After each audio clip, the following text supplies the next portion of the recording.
I watched Joe Rogan's interview with Bernie Sanders recently, and although Bernie seems like a nice enough bloke, my God, he sounds bloody useless.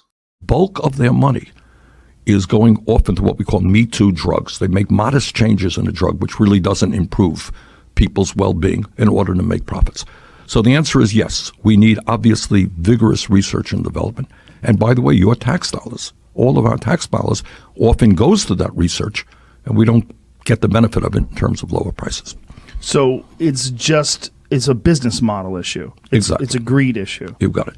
And how would one stop that? When you're dealing with the kind of influence that you're talking about with $69 billion in a year, I mean, the resources they have, how would you stop that? Well, that is kind of what we call the $64 question. Yeah. I mean, What kind of answer is that from someone who wants to be president of the most powerful nation on earth? I don't know. He's tearing into drug companies here, telling people that they're taking the piss with prices, which, honestly, they probably are, but he still just doesn't have a sodding clue what to do about it. He doesn't really care if the drug companies are helping out the American people, he just wants them to be making less money. The simple answer, of course, is to legislate by either limiting prices or limiting the amount of profit companies can make compared to their production costs. But he doesn't have these answers to the problems he perceives, and that's why the Democrats aren't in power, and that's why they can't legislate. Now, right now, we are a week, not even a week out, just a few days away from 2 mass shootings in a row. And whenever these things happen, there's all these people that want action, but nobody knows exactly what to do. There's calls for gun control. There's calls for mental health reform. There's calls for, what, if anything, can be done to stop these things from happening? And how have you sat down and tried to come up with some sort of a solution? And is there a solution? look, I would be lying to you if I told you I had a magical answer. I don't. And this is such a horrific situation. Really, Bernie? Because I can give you the cause of some of these problems and a solution to them as well. But it's not going to be sorted out in a year or even the next 5 years. It's going to take a generation to solve, just like it took a generation to build up to.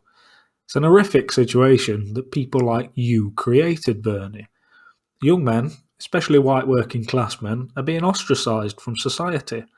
They're already well aware of their low chances of success in this world, and for the last 10-20 years they've been told that they're the root of all evil. And to punish them, other people with different coloured skin or a different religion will be given chances before them, regardless of who's the better person for the job. Everything a male does is toxic masculinity nowadays, and it's having serious psychological effects. The mainstream media and left-leaning politicians like you talk about commentators like Carl Benjamin, Paul Joseph Watson, Ben Shapiro and Jordan Peterson as if they're demons, but the truth is, without the likes of those people, this situation could be a hell of a lot worse.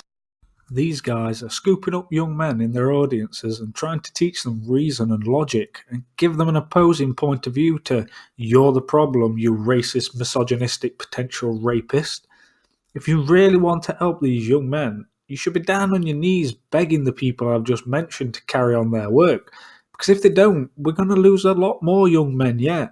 This is going to get a whole lot bloody worse if your ilk continue down the route of censorship. Right now, as we speak, gun manufacturers are making more guns. This is happening right now. So if those guns already exist, there's more than enough. Oh, yeah. How would you stop?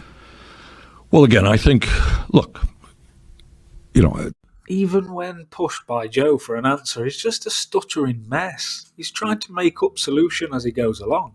Because like the socialists we have here in the UK, they don't have a clue how to solve problems. They just know how to shout and screech when things are going wrong. Because I knew that those agreements were written by corporate America with the goal of shutting down plants in this country and moving abroad. And the result of that has been the loss of millions of good-paying jobs and the complete destruction of communities all across this country, in the South and all across this country. So we have got to rebuild those communities. We have got to bring high-tech jobs, not just to Silicon Valley, but to rural America. Again, I don't have magical answers, But the goal is we will not, under a Sanders administration, turn our backs on distressed communities. Oh, this guy's pissing me off now. So if NAFTA and other trade agreements destroyed communities and jobs in poor areas, why are you such a fan of open borders, Bernie? Where do you think all these poor immigrants are going to live and look for jobs? I tell you where, in the same damn areas as the people that are already struggling, because they can't afford anything else. And bringing high-tech jobs to rural Americans. Are you being serious now, Bernie? How in the holy fuck are former farmers, factory workers and mechanics going to get to grips with high-tech jobs? You don't have magical answers, but you don't mind riding a fucking unicorn full of bollocks to every chat show you go on, do you? So to answer your question, it is not a one-person job. And anyone who thinks it is dead wrong. You need the help of a very strong administration that knows the issues, that comes from the ranks of the working class. And this is the promise I will make. All right, my administration, unlike Trump's, is not going to be filled with billionaires who's, basically very often greedy type people. Who it is going to be filled with the best people, often from the working class itself, from the trade union movement. Bernie Sanders' net worth, $2.5 million. Not bad for someone who's so critical of the affluent, eh? He's like our own Jeremy Corbyn, who rails against the same things Bernie does while being worth between £3 and £4 million himself. They're not that interested in making the poor less poor. That would just be a bonus. All they want is to make the rich less rich, at any cost, in the most obvious case of envy on show today. And here's my dream, and this may be a utopian dream. The world right now is spending $1.5 trillion on weapons of destruction designed to kill each other. And maybe, just maybe, if we had a kind of leader, and I hope to be that leader, who says to the world, instead of spending $1.5 trillion killing each other, maybe we use those resources to transform the global energy system and save the planet for our kids and our grandchildren. That's the goal that I have. Well, these ideas sound great, but in the competitive environment of global politics, how would you convince Russia or China or any of these countries to do something that would put them in some sort of a competitive disadvantage? Well, and the answer is, Joe, if we do not do that, in 50, 100 years, everybody's going to be in a terrible disadvantage. And look, I'm not, I'm saying that, I'm not telling you that tomorrow it's going to happen. Bernie, it's not going to happen, pal. It is a utopian dream. It's the type of harebrained, unicorn-riding, wishful thinking that gets us bloody nowhere, you massive tit.